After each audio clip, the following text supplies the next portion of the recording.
Event मॅनेजमेंटचा व्यवसाय करणाऱ्या 24 वर्षीय पीडित तरुणीच्या जीवनात लव प्यार और धोका या हिंदी चित्रपटासारखी घटना घडली आहे. या पीडितेची सोशल माध्यमांवर एका 22 वर्षीय तरुणासोबत ओळख होऊन मैत्री झाली. त्यानंतर लग्नाचा आमिष दाखवून त्यानं पीडितेवर वारंवार बलात्कार करून तिला ब्लॅकमेल केलं.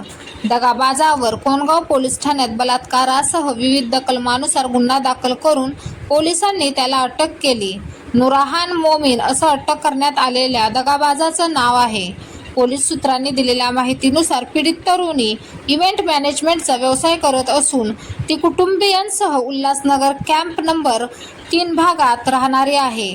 तर आरोपी दगाबाज हा भिवंडी शहरातील बंगलापुरा भागात राहतो. त्यातच दोघांची सोशल माध्यमांवर ओळख होऊन मैत्री झाली. दरम्यान जानेवारी 2022 मध्ये एका ढाब्यावर इव्हेंट मॅनेजमेंटचं काम करताना दोघांमध्ये प्रेमाचं सूत जुळलं. याचा फायदा घेऊन आरोपी दगाबाजनं नोव्हेंबर 2023 मध्ये बहाण्यानं पीडितेला एका हॉटेलमध्ये बोलावून लग्नाचं आमिष दाखवून तिच्यावर बलात्कार केला. पीडित तरुणीशी शारीरिक संबंध ठेवून या भामट्यानं महिन्याभरात म्हणजे डिसेंबर 2023 मध्ये आरोपी नाशिकमध्ये राहणाऱ्या एका तरुणीशी साखरपुडा केला. याबाबतची माहिती पीडितेला मिळाली. यामुळे पीडितेने आरोपी दगाबाजाला लग्नाबद्दल विचारलं असता मी तुझ्यासोबत लग्न करणार आहे. माझ्या घरच्यांनी माझा साखरपुडा जबरदस्तीने केला असे बोलून त्यानं पीडितेला शांत केलं.